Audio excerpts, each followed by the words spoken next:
નમસ્કાર મિત્રો, આજે હું તમને ગુજરાતના નવસારી જિલ્લામાં આવેલા એક એવા રહસ્યમય અને પવિત્ર સ્થળની યાત્રા કરાવીશ જ્યાં હજારો વર્ષોથી શ્રદ્ધા અને ચમત્કાર અકબંધ બંધ છે. આ છે ઉનાઈ માતાનું મંદિર અને તેનો અદ્ભુત ગરમ પાણીનો કુંડ.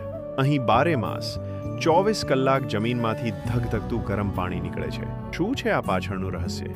પૌરાણિક કથા અનુસાર ત્રેતાયુગમાં ભગવાન શ્રીરામ વનવાસ દરમિયાન અગસ્ત્ય મુનિના આશ્રમે પધાર્યા હતા. યજ્ઞ માટે ગરમ પાણીની જરૂર પડતા શ્રીરામે બાણ મારીને ગંગાજીને અહીં પ્રગટ કર્યા હતા. કહેવાય છે કે માતા સીતાએ અહીં સ્નાન કર્યા બાદ હું નાઈ કહ્યું હતું, જેના પરથી આ સ્થળનું નામ ઉનાઈ પડ્યું. કુંડના પાણીમાં ઔષધીય ગુણો હોવાનું પણ મનાય છે, જેનાથી ચામડીના રોગો મટે છે. હજારો ભક્તો દૂર દૂરથી અહીં સ્નાન કરવા અને માતાજીના દર્શન કરવા આવે છે.